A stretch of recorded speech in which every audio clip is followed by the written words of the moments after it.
"Don't you ever put your dirty hands on my dress again," the rich bride screamed, and then her palm cracked across the black maid's face so hard the whole room seemed to stop breathing. The sound of the slap sliced through the music, through the clink of glasses, through the soft buzz of 100 rich people talking at once. The band froze in the middle of a song, fingers hovering over strings and keys. Waiters in black vests stood still between tables, trays balanced in the air.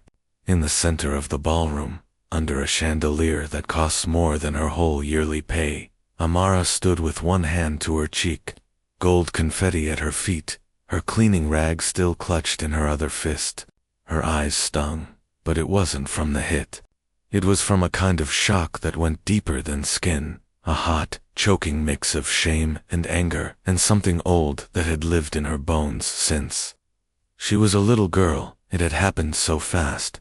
1 minute, she was kneeling by the bride's huge white gown at the fancy Houston hotel, blotting a splash of red wine from the hem like housekeeping had trained her to do. The next, Brooke, the bride in the designer dress, the one whose father owned 3 oil companies and half the city, had spun around, face twisted, and slapped her. The only thing Amara had said was, "Ma'am, if I dab now, it won't stain." But her fingers had brushed silk while Brooke's friends watched, and that was enough.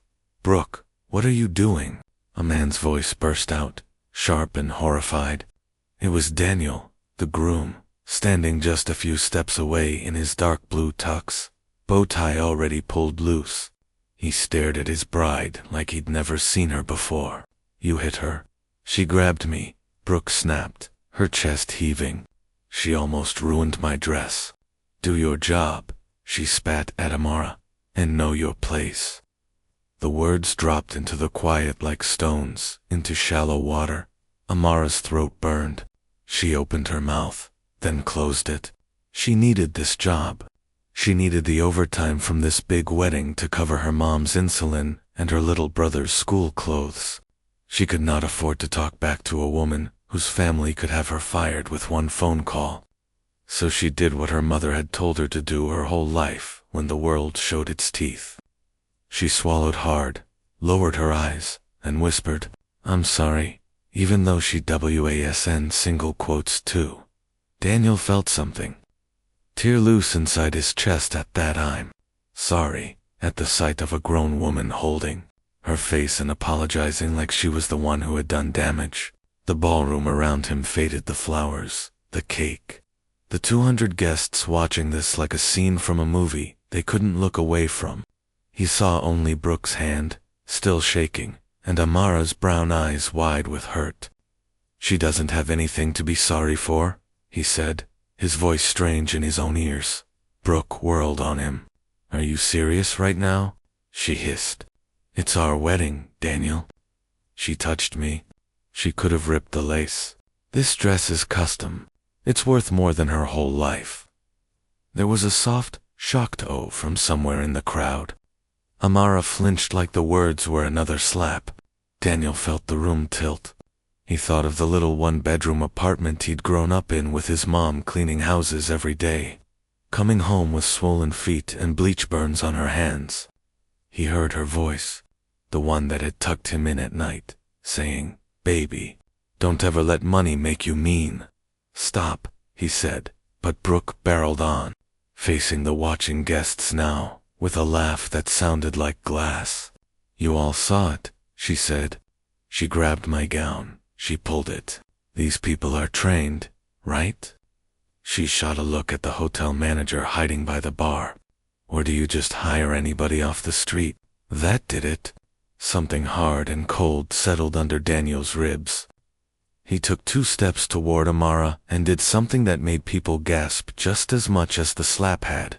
He bent down and picked up her rag, handing it back to her like it was the most normal thing in the world. "Are you okay?" he asked quietly.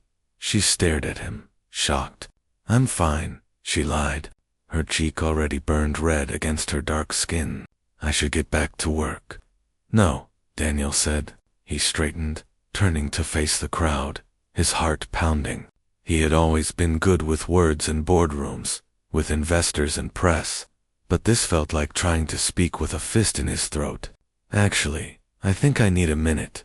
He looked at Brooke, at the flowers she'd chosen, the band she'd picked, the life they were supposed to start tonight. He saw, in a flash, a future full of these moments: servers, drivers, cashiers, his own mother maybe, all on the receiving end of that same empty stare. I can't do this, he said. For a second, nobody seemed to understand. The DJ shifted behind his booth, waiting for a cue. Brooke blinked. What? Daniel pulled the ring box from his pocket, the one he hadn't even had a chance to use in the ceremony because Brooke had wanted a different band for the photos. He set it carefully on the nearest table, next to a half-empty champagne flute. I'm sorry, he said, and this time he meant it. I can't marry someone who thinks a dress is worth more than a person. Then, before anyone could stop him, he walked out of the ballroom, past the stunned faces, past the giant flower arch, out into the cool Houston night. In the service hallway behind the ballroom, the music started up again in a shaky way, the band trying to cover the hole that had just opened in the night. Staff voices buzzed low, half gossip, half anger. Amara slipped through the swinging door into the back, like a shadow, heart racing. Only when she reached the tiny housekeeping closet did her legs give out. She sank onto an upside-down bucket, her hands shaking as she finally let them fall from her face. Baby, came a soft voice from the doorway. It was Miss Ida, the head housekeeper, a short black woman with kind eyes and a spine made of steel. She had been like a second auntie to Amara since she'd started at the hotel. Let me see, she said, crouching down and gently turning Amara's chin. A red handprint bloomed across her cheek, fingers clear. Ida sucked her teeth. Rich folks got nerve, she muttered. You want me to call somebody? Who? Amara asked, a bitter laugh catching in her throat. The police. For a slap. They'll just say I made her mad. She shook her head. I just want to finish my shift and go home. She thought of her mom's insulin needles lined up in the bathroom at home, of Malik's football cleats with the hole in the side. Overtime tonight meant those things got paid for. Drama meant maybe getting taken off the schedule. Ida watched her a long moment. Your mama called me when I got here, she said softly. She said, make sure my girl don't let nobody walk on her. A tight laugh escaped Amara. She'd probably tell me to slap that woman back, she said. But then who gonna pay our bills from jail? Before Ida could answer, the door opened again. This time it wasn't another housekeeper or a busboy. It was the hotel's general manager, Mr. Luis, tall and usually smooth, now looking rattled. Amara, he said, are you okay? She stood quickly, wiping her eyes. Yes, sir, she said. I'm fine. I can go back out. You're not going anywhere until we talk, he said. Ethan wants to see you. In the office. Amara blinked. Ethan who? Ethan Kane, he said. Like everyone should know. The owner of this hotel. The groom. Her knees nearly gave again. The groom was Ethan Kane. She had heard his name in news, StoryStack money, then hotels, then more. She had seen his face on the Our Founder wall in the lobby, that same half smile in every magazine spread. She just hadn't connected the name Daniel they'd been using today with the billionaire who owned the place. Her stomach twisted. If he was calling her in, it was probably to fire her. Maybe slap her with some kind of lawsuit.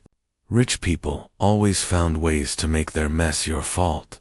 Ida squeezed her arm. I'll come with you, she said. You're not going in there alone. Luis hesitated, then nodded. Fine, he said. But we need to go now. He walked out of his own wedding. He's pretty upset. Upset, Amara thought, as she followed them down the hall. At who? At her? At Brooke? At the whole world that let a girl like Brooke think she could use people like napkins and throw them away. The thought pressed so hard at her chest she almost couldn't breathe. The office off the kitchen was small, but neat. A desk pushed against one wall, a filing cabinet against the other, a framed photo of the hotel on opening day, hanging crooked above it. Ethan Kane sat in the simple swivel chair, elbows on his knees, tie off, shirt sleeves rolled up, looking more like a tired man than a billionaire. When Amara stepped in with Ida, he stood at once. "Amara, right?" he asked.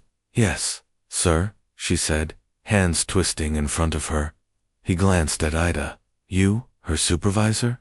"Head housekeeper," Ida said. Her voice held a warning under the title. "I'm here to protect her." "Good," he said. "You should be here." He looked back at Amara, his gaze landing on the bright red mark on her cheek. His jaw clenched. "First of all," he said slowly, "I am so sorry. What happened out there was wrong." Amara blinked. "Sir, you don't have to say you're fine," he cut in gently. "I saw it. The cameras saw it too." He gestured toward a monitor in the corner of the room, screen dark now, but ringed with tiny numbers. "We have security in the ballroom," he explained. "Not to watch staff. To keep folks from getting too wild." A humorless snort. Didn't expect it to catch the bride losing her mind. "The cameras picked it up?" Ida asked, a sharp edge of hope in her tone. Ethan nodded. "From 3 angles," he said. "Her lawyers won't like that." He sat back down, rubbing his forehead. "Look, Amara, I grew up watching my mother scrub other people's floors," he said, his voice roughening. "I watched men in suits walk right past her. Call her girl when she was old enough to be their aunt. Talk about her like she wasn't there. Tonight, when Brooke—" He stopped, jaw working. "That wasn't just one slap for me. That was every slap people like you and my mom and Ida here have taken for years." Hearing him say people like you without shrinking from it made something sting behind Amara's eyes. "I need this job," she said quietly. "Please don't let them say it was my fault." His eyes widened. "Your fault," he repeated. "You were trying to save her dress. She'll hit you, on my property, on her way to becoming my family." He shook his head. "No, that's on her, and on me, if I pretend it's okay." Ida shifted. "What's gonna happen now?" she asked. Ethan looked at his hands. "I walked out," he said simply. "I don't know if there's a wedding anymore, but I do know a few things for sure." He met Amara's eyes. "You're not getting fired. You're getting paid for this whole night, plus hazard pay." A small smile flickered, then faded. "And I'm going to ask you something that might feel big, but I think it matters." Amara's heart sped up. "What is it?" "I want you to decide if we press charges," he said. "The video gives us a case. You have every right. But it's your face. Your call." The word charges made Amara's head swim. Jail, court, lawyers in sharp suits.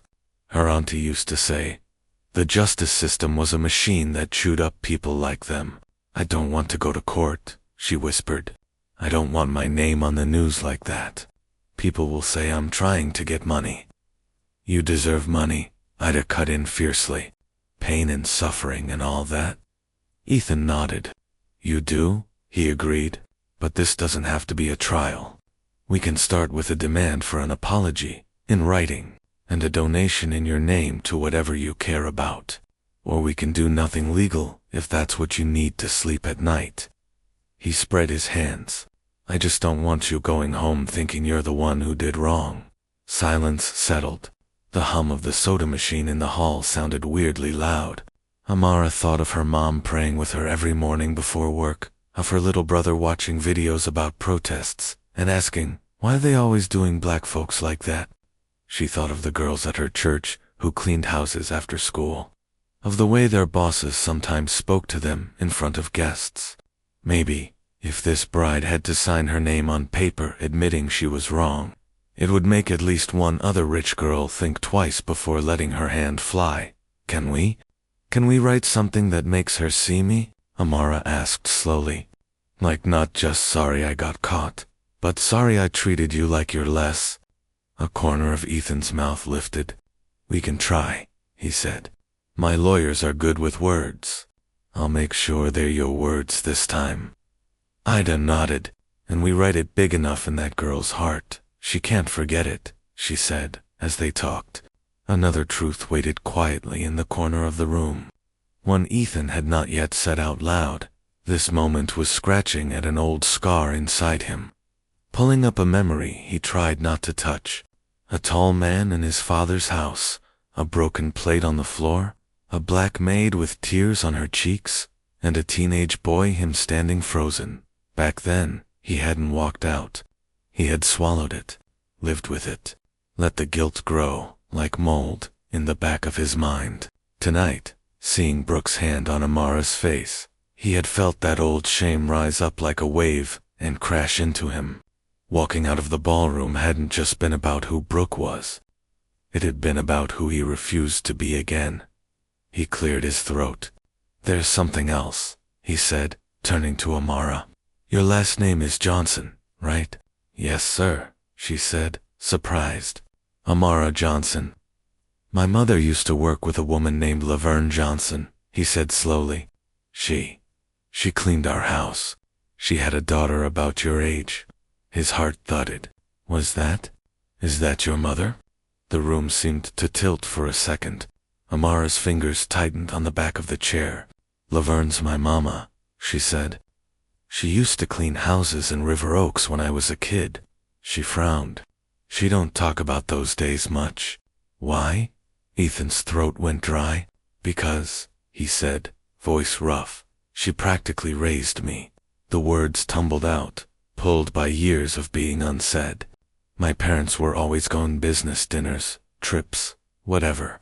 Laverne made my lunches, checked my homework, sat with me when I had nightmares. She called me Little D and told me stories about her own kids." His eyes softened with the memory. "She used to show me your school pictures. I remember this one where you had beads in your braids and you wouldn't smile at the camera." A shocked laugh burst from Amara. "She still has that picture on the fridge," she said. "Says I was born with an attitude." Ethan smiled, then it faded. "One day my father came home early," he went on. He was in a mood. There was a plate on the floor in pieces. I can't even remember how. Laverne bent down to clean it. "She was pregnant with your little brother then, I think." He yelled at her, said something about you people, and when she tried to explain, Ethan swallowed, shame burning his throat. He slapped her, in our kitchen, right in front of me. Ida sucked her teeth. "Of course he did," she muttered. "I was 16, Ethan said. Old enough to know it was wrong. Old enough to say something. But I just stood there. Laverne looked at me like she was waiting for me to open my mouth. And I didn't." His eyes glistened. "My mother made my father pay her extra to keep quiet, then fired her anyway a week later. I begged them not to, but it was like shouting at a wall. I never saw her again. I looked for her years later when I had my own money, but I couldn't find her." Amara's head spun. Her mama had told her about a house where the man of the house thought he owned the world, about the day he'd slapped her, and how she'd decided no amount of money was worth that. She hadn't mentioned the boy in the hallway, face pale and angry and scared. "She said she left on her own terms," Amara said quietly. "Said there was one kid in that house who wasn't like the rest. A boy who loved hot sauce on everything and wanted to open a burger stand one day." Ethan let out a shaky laugh. "That was me," he said. "We used to draw menus on napkins in the kitchen." He looked at her like the years between then and now had folded. "When I saw Brooke hit you, it was like watching my father hit her all over again. Only this time, I got to choose who I was." For a long moment, none of them spoke. The fluorescent light hummed above them. Somewhere down the hall, someone laughed at a joke over dishwater, the world still spinning. "So you didn't just walk out on her," Amara said slowly. "You walked out on all of that." "Yeah," he said. "On that whole way of thinking people are furniture." He took a breath. Can I talk to your mother?" he asked. "If she'd be willing. I owe her an apology. That's about 20 years late." Amara thought of her mama at home, watching game shows on the little TV, rubbing lotion into the same hands that had cleaned his family's home and later held her when they had nothing. "She'd probably tell you off first," she said, a small smile tugging at her mouth. "Then she'd make you a plate and ask how you're eating." "Sounds about right," Ida chuckled. 2 weeks later, Ethan stood nervously in the doorway of a small brick house on the east side of Houston, holding a grocery bag full of things Amara had said her mom liked: peach yogurt, ginger tea, the fancy lotion she never bought for herself. His tailored suit felt out of place in the tiny living room with its faded floral couch and the smell of fried chicken in the air. On the coffee table sat a framed photo of a young Laverne in a maid's uniform, arm around a little girl with braids and beads. Next to it, a newer photo of that girl in a housekeeping polo. Amara. Laverne came out of the kitchen, walking slow but steady. Time and work had etched lines into her brown face, but her eyes were the same clear, sharp ones, Ethan remembered. "Well, I'll be," she said, hands on her hips. "If it ain't little D, all grown." He laughed, the sound breaking some tight thing in his chest. "Hey, Miss Laverne," he said. "I'm sorry it took me so long." She studied him for a long second, then nodded once. "You found your voice eventually," she said. "That's something." She jerked her chin toward his suit. "Sit down. Tell me why my daughter came home from work talking about this man from my mama's. Stories walked out on his own wedding for me," as he told the story again from the slap too. The walk out to the note Brooks' lawyer had sent, full of careful words and a real donation to a workers' fund in Amara's name. Laverne listened, like she was stitching each detail into a quilt. Amara sat beside her, fingers laced with her mom's. When Ethan finished, the room was quiet, except for the sound of a ticking clock on the wall. "You were a scared boy back then," Laverne said at last. "Your daddy was a bully.